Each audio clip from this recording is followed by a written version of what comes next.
आज हम यहाँ लियारी में मौजूद हैं और लियारी की माशाल्लाह सैकड़ों खवातीन मुस्ता न्याजी इन्होंने इकट्ठी की है और लियारी सब पे भारी इंशाअल्लाह महंगाई के मार्च के अंदर ये खवातीन भरपूर तादाद में शिरकत करेंगी और इमरान खान का साथ देंगी क्योंकि महंगाई से इनकी कमर टूट गई है, ये परेशान है, इन्हें रोजमर्रा के अशियाए खुर्दोनोश लेने में भी मसला हो रहा है, इनको जिंदगी गुजारने में मसला हो रहा है। ये कहती है यहाँ गैस तो कभी आती ही नहीं है, हम तो लकड़ियों पे आग जला के खाना खाते हैं।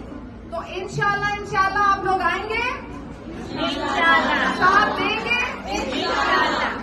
हर एक पीछे तो नहीं हटेंगे, डरेंगे तो नहीं, इमरान खान का साथ देंगे।